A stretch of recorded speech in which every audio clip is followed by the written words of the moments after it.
हमने लाइट के रिफ्लेक्शन के लॉस को देखा था। चलिए इन्हें जल्दी से रिव्यू कर लेते हैं। मान लीजिए कि ये एक प्लेन हॉरिजॉन्टल सरफेस है और लाइट रे इस पर इंसिडेंट हो रही है। ये इस दिशा में रिफ्लेक्ट होगी। हम सरफेस पर एक परपेंडिकुलर ड्रॉ करते हैं पॉइंट ऑफ इंसिडेंस पर और इसे नॉर्मल कहते हैं। तो पहला लॉ हमें बताता है कि angle of incidence I angle of reflection R के बराबर होता है। दूसरा लॉ हमें बताता है कि ये तीनों सेम प्लेन पर होते हैं, यानी कि हम इसे एक पेपर पर ड्रॉ करें तो ये तीनों ही उस पेपर पर ही होंगे। अब मान लीजिए कि ये प्लेन सरफेस स्मूथ है। स्मूथ से हमारा क्या मतलब है? खैर, अगर हम इस सरफेस को देखें तो ये यकीनन स्मूथ नहीं है। एक स्मूथ सरफेस ऐसी सरफेस होती है जिस पर कोई इर्रेगुलरिटीज नहीं होती है। खैर, ऐसी कोई सरफेस एग्जिस्ट ही नहीं करती है। लेकिन एक मिरर की प्लेन सरफेस काफी हद तक वैसी होती है। तो मान लीजिए कि हमारी सरफेस एक प्लेन मिरर है। हम इस इर्रेगुलर सरफेस से लाइट के रिफ्लेक्शन के बारे में बाद में बात करेंगे। पहले हम एक प्लेन मिरर से लाइट की रिफ्लेक्शन के बारे में बात करेंगे। मान लीजिए कि यहां इस मिरर पर इस पॉइंट पर एक और रे इंसिडेंट है, लेकिन पहली रे से पैरेलल है। रिफ्लेक्टेड रे इस दिशा में ट्रैवल करेगी। आप दो रिफ्लेक्टेड रेस के बारे में क्या कह सकते हैं?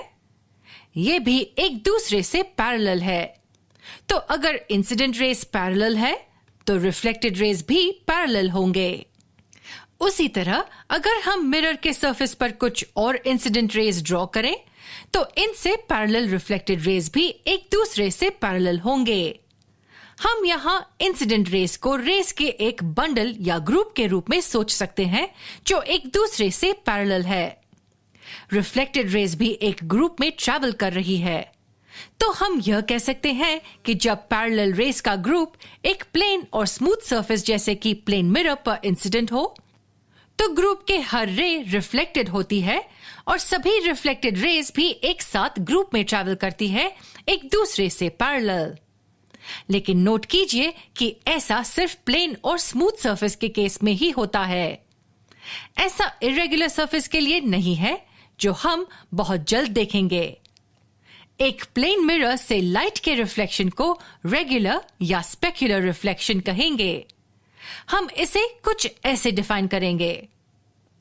चलिए अब एक इर्रेगुलर सरफेस से रिफ्लेक्ट होती हुई लाइट के बारे में बात करते हैं। और यहां भी हम ये अज्यूम करते हैं कि इस इर्रेगुलर सरफेस पर इंसिडेंट रेस का ग्रुप एक दूसरे से पैरेलल है। आपको क्या लगता है कि ये रिफ्लेक्टेड रेस कहां ट्रैवल करेंगे? क्या आपको लगता है कि ये भी पिछले केस की तरह ही एक ग्रुप में ट्रैवल करेंगे? जानने के लिए चलिए हर एक रिफ्लेक्टेड रे को ड्रॉ करने की कोशिश करते हैं। पहली रे इस पॉइंट पर इंसिडेंट हो रही है। इस पॉइंट पर नॉर्मल क्या है? ये नॉर्मल है जो इस सरफेस को परपेंडिकुलर है। इसलिए रिफ्लेक्टेड रे इस दिशा में ट्रैवल करेगी। याद रखें कि एंगल ऑफ इंसिडेंस और एंगल ऑफ रिफ्लेक्शन हमेशा सेम होंगे। इस रे का क्या? रिफ्लेक्टेड रे कहां ट्रैवल करेगी? यहां नॉर्मल लाइन ये है जो इस सरफेस को परपेंडिकुलर है और इसलिए रिफ्लेक्टेड रे इस दिशा में ट्रैवल करेगी। और इसी तरह हम दूसरी रेस भी ड्रॉ कर सकते हैं।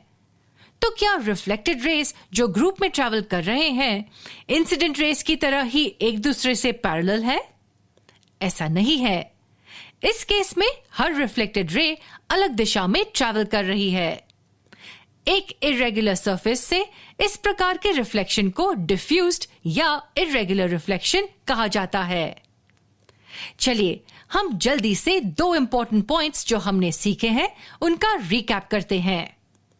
एक स्मूथ सरफेस से रिफ्लेक्शन को रेगुलर या स्पेक्युलर रिफ्लेक्शन कहा जाता है, जबकि एक इर्रेगुलर सरफेस से रिफ्लेक्शन को डिफ्यूज्ड या इर्रेगुलर रिफ्लेक्शन कहा जाता है। ज्यादातर सरफेसेस जो हम रोजाना अपने जीवन में देखते हैं वो इर्रेगुलर सरफेसेस होते हैं। एग्जाम्पल के तौर पर एक पेपर का टुकड़ा, दीवार की सरफेस। दूसरी तरफ एक प्लेन मिरर लगभग एक स्मूथ सरफेस का एग्जाम्पल कहा जा सकता है। एक प्लेन मिरर के अलावा ऐसे कौन से सरफेसेस हैं जिन्हें स्मूथ कंसिडर किया जा सकता है? अगर आपका आंसर पानी की सरफेस था तो आप बिल्कुल सही हैं। जी हां, पानी की सरफेस